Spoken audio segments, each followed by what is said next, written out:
Hi guys, it's my time to drive again and tell my story. Let's go.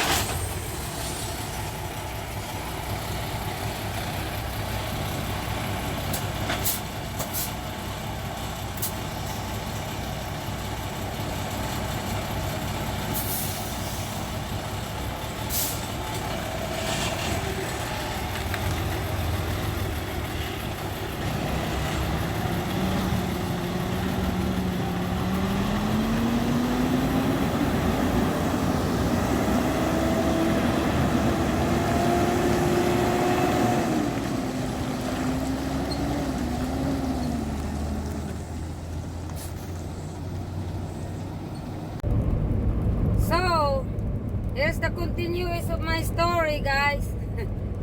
Okay, I was at the bar sleeping on top of the counter, right?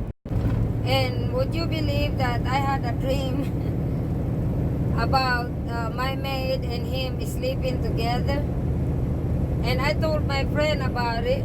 I was crying and I told my friend about it, and my friend said, I don't think she do that. You know, you just got him with another woman. That's why your brain thinks like that. And the next day, I went home because I knew him and the woman is not there no more. He has to go to work. And I told my maid that in the meantime, her and my daughter just gonna stay there for a while until I find me an apartment. At this time, guys, I feel so, I was crushed. And my life, no, there was no direction in my life. I feel like, what am I gonna do now? And I could not eat. It was just terrible, terrible feeling.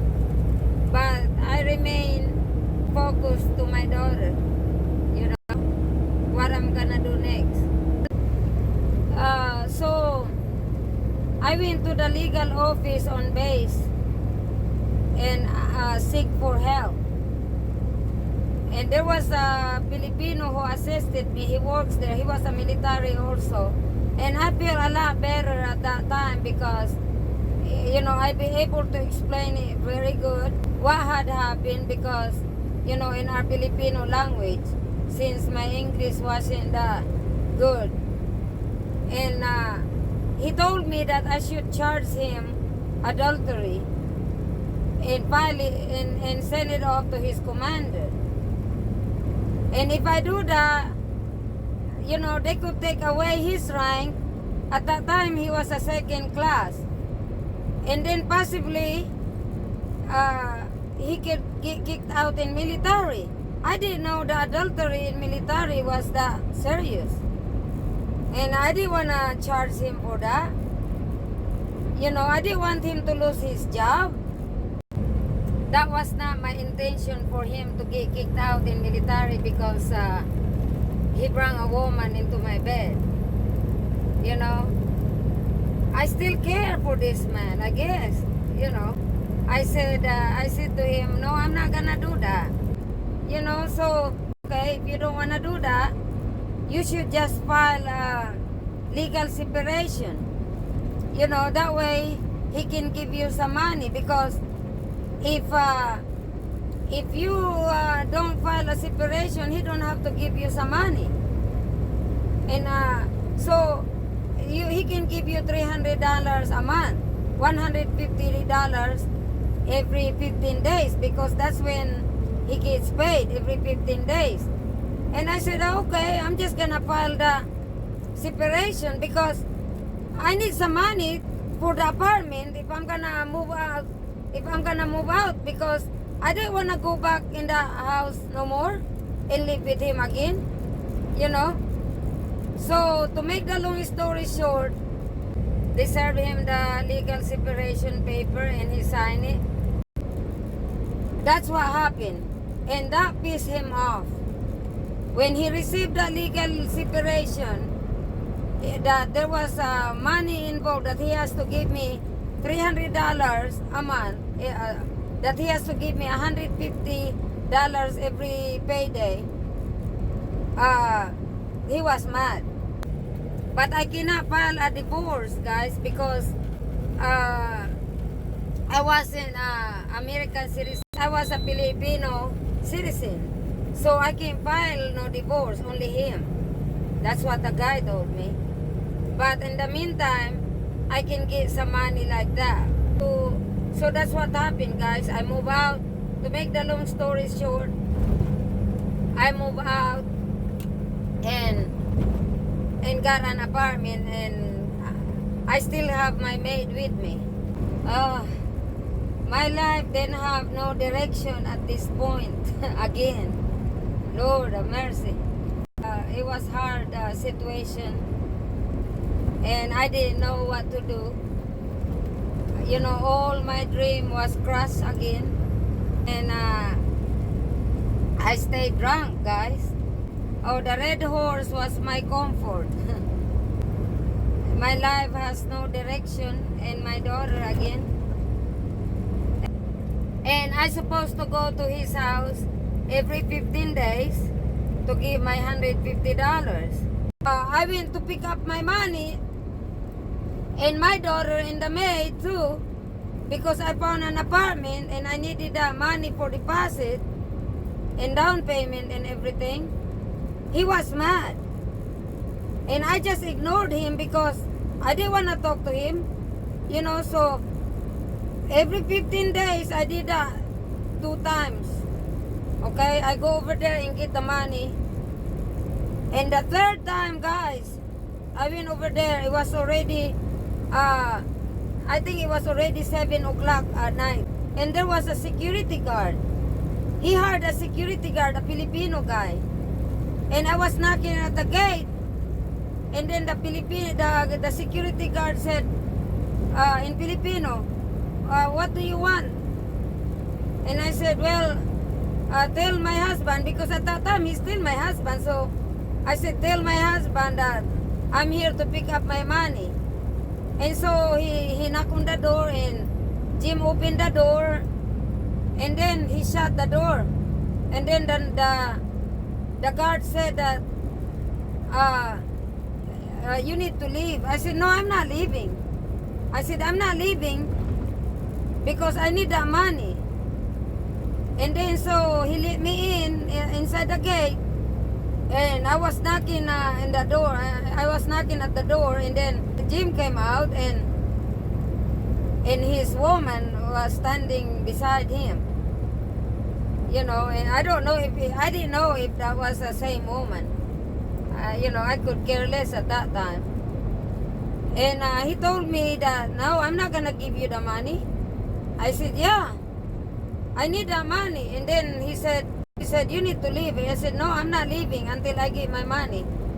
And then he told the guard, shoot her. Oh my gosh. And you know what? The guard put the gun on my head and say, ma'am, in Tagalog, this is in Tagalog. And he said, ma'am, you need to leave or else I'm gonna shoot you. Oh shit. I gave him my head. I told him oh my God, I was pissed. And I cussed him out. I said, oh, I told him that just because he paid you 400 pesos to guard this place, and you're willing to kill me, you know? And I said, go ahead, shoot. I told him that. Shit. And Jim came out, and him and the guard dragged me out of the gate. I had all kinds of scratches, guys. Oh my gosh. They dragged me out the gate and threw me outside the gate. And so I was laying there. This is dark. This is already dark. That was my fault because I went over there dark. And then when I was laying outside the gate, there was a tricycle driver stop. And I thought he was gonna help me, you know, give me a ride.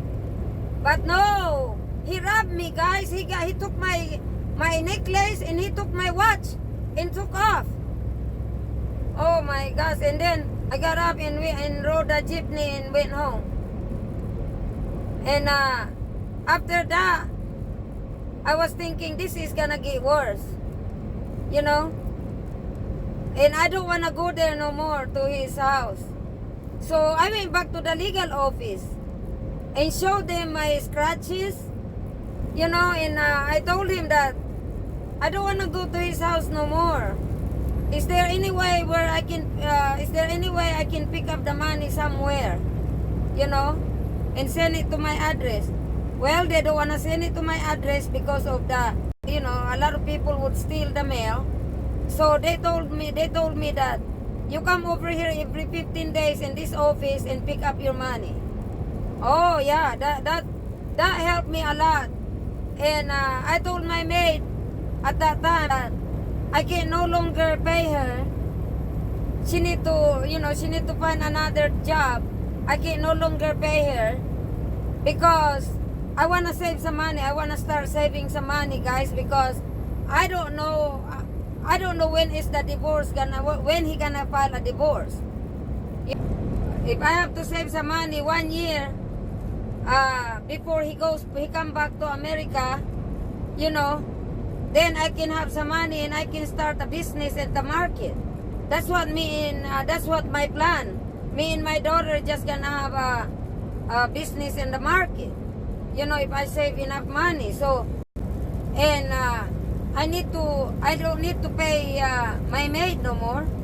You know, so, and then after that, after my maid left, I dropped my daughter back to Cavite.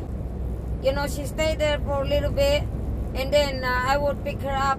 You know, I moved to another lower apartment, just the room, the 600 peso, because for me to sleep. I had to drop my daughter back to Cavite so I can think of what I need to do next. Because if she's with me, I feel like I'm feeling sorry for her and looking for, Mommy, let's go see Daddy. She called him Daddy, you know, and she knows what time he'll be home, and she wanted to go over there, and I don't want to take her over there, you know. Well, there's more story, guys. I want to tell you more about this. Oh. Okay, dokie.